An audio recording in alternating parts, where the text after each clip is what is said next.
Unless you're a robot and completely devoid of emotion or soul, then I don't even know what we are doing here or why you here in the first place. If this doesn't bother you or make you feel a type of way at all, have yourself checked in.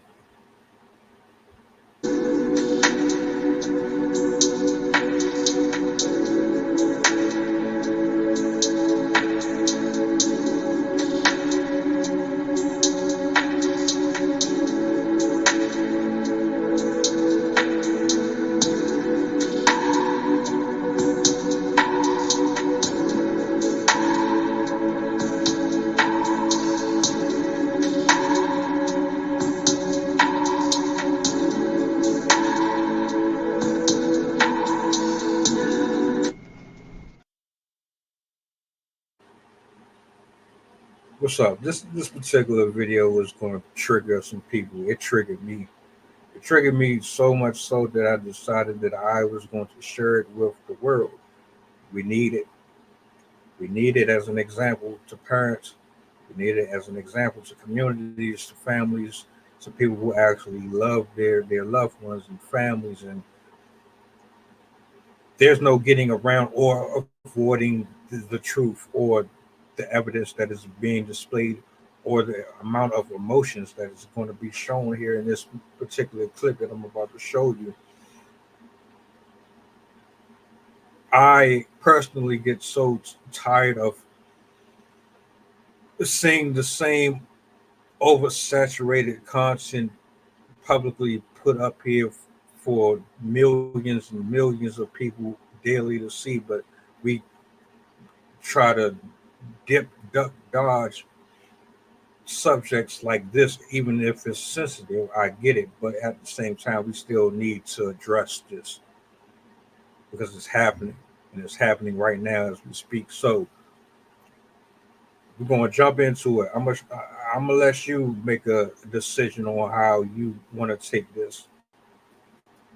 This young lady, shout out to her, is on TikTok. She is responsible for this particular video. I wasn't aware of who he was or any of the atrocities that he was committing. I was aware of the just the sick shit that men and women produce behind closed doors that we don't see. I wanted you to see for yourself personally, just a taste of how we humans really are, man. How we think, how normal we can look, but also just to bring a little more awareness to the things and the people that you surround your children and yourself with. So let's jump into it. Heart out. Hate is a very strong word, but I fucking hate this monster. That man you just saw produce the most horrific child abuse material on the dark web to date. Peter Gerald Scully, born on January 13th, 1963, lived in Melbourne, Australia with his wife and two children until he would just up and leave them without reason in the year 2011. After his disappearance, it would soon be discovered that he had a teenage girlfriend in Malaysia named Ling that he would sell to customers at swinger parties. But the real truth is in the year 2009, an investigation was launched by Australian authorities into Peter Gerald Scully for so many crimes, so many disgusting fucking crimes, and this man decided to skip town like the weak bitch. Peter left to run from 117 criminal charges in Australia. He would then run to Manila. I wonder how that works. I've had conversations with people, not necessarily from a country, but just here in the United States. And there's parts of this world where there's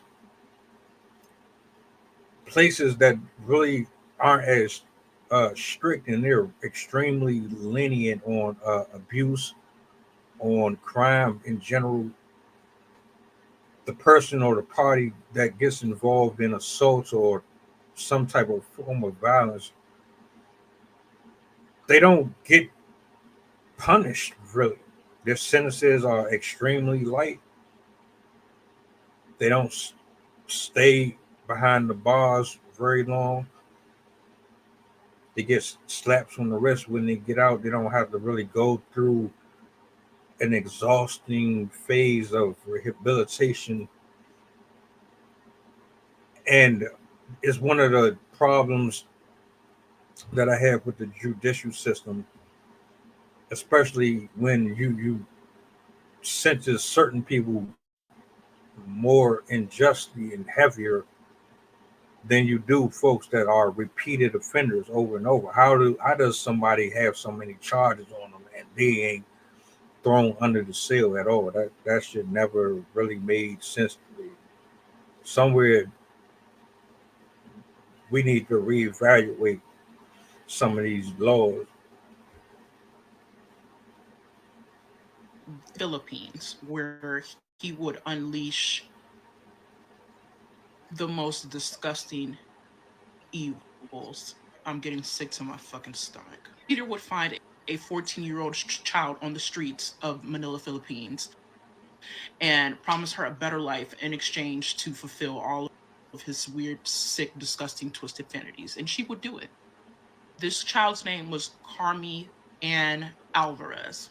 The pair would then find a third to add to them, making them a trio by the name of Shannon Carpio. I'm gonna tell y'all something later about this about Shannon. These three would produce and contribute to the most horrific content on the deep web known as hurtcore.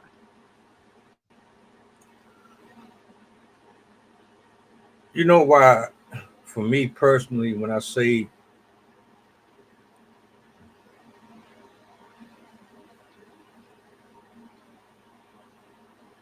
humans are going to be humans, it's for this exact same scenario right here. It's just another example of it, right? Because you don't know what someone was interested in or introduced to. You don't know what happened to them growing up that fancied their curiosity to be nuts and go left or right with their lifestyle or the shit that they found interesting. A person who has the ability to convince anyone to do something to fulfill a motive or agenda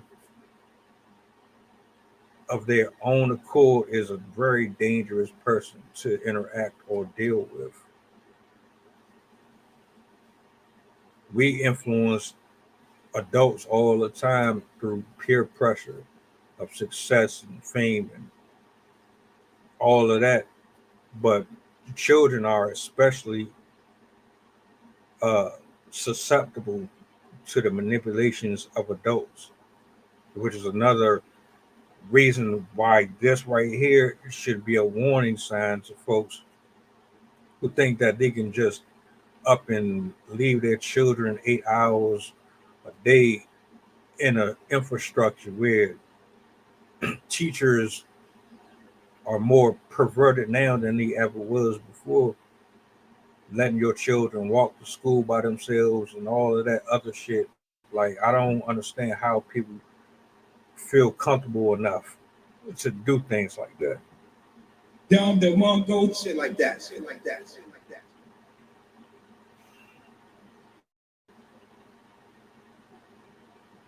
That even most child abusers, I'm talking about scumbags of the earth, couldn't even stomach to engage with material like this. Scully would use these two teenage girls, Carmi and Shannon, to lure children off. Something else they said. I don't know if we talk about the dark web enough. Do you realize how many sick people out there get a kick out of this? They get enjoyment out of this. That pay money for this stuff. We already done went as far as to talk about how men will pay to be submissive and glorify women. They pay them to take their money from them. They pay them for free pictures. They pay them to idolize them. They pay them to be dominated and strapped into chairs and poked from the backside. They do most of the craziest stuff that you think is crazy is boldly being shown on TV and on our screens so vivid now, but we're not even talking about the dark web. The dark web is a little more uh yeah, you just you once you see it you can't unsee it. I don't yo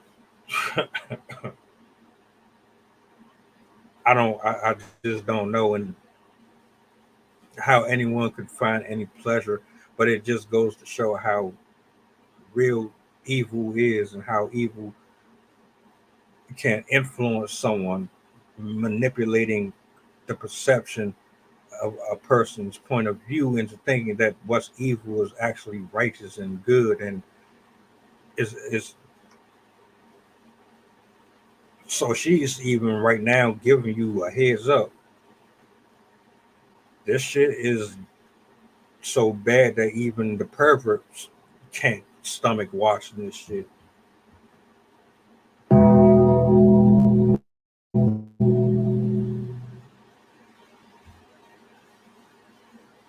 The streets. They only had to be street children because they will be less likely to be found or to be cared for, or their disappearances would just completely go unnoticed. The things this man would do to children,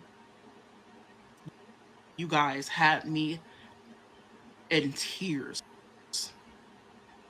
I had to take over a day to just gather myself. Peter would record and sell his content pay-per-view, you guys.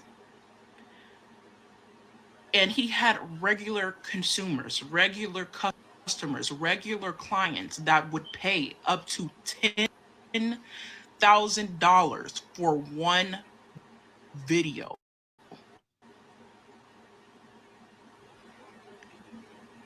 Peter didn't just take street children. He would go to very, very poor parts of the Philippines and bribe parents for their young children in exchange to give them a better life or money. Fucking dirt bag. It was through this method that he was able to get his hands on three little girls, the ages 11 and 12, and the youngest being Daisy, who was just 18 months. Scully would record a series of videos called Daisy's Destruction. I gotta read my notes for this.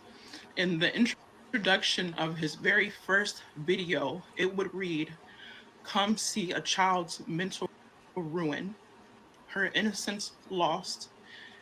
Used as a tool, she'll learn how to please her mistress. Her body will be ravaged, her dignity stolen." 18-month-old Daisy was tortured and abused in ways that she could never physically or psychologically heal from.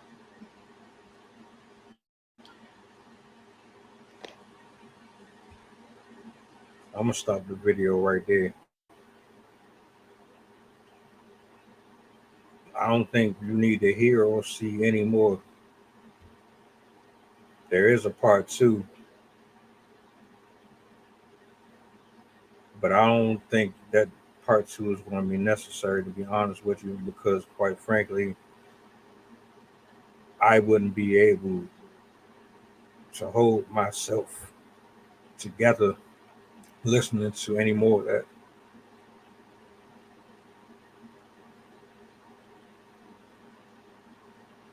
There are humans out here that want to do good and want to bring peace and joy and stability to the world, and then there's others that live for nothing but destruction and pain.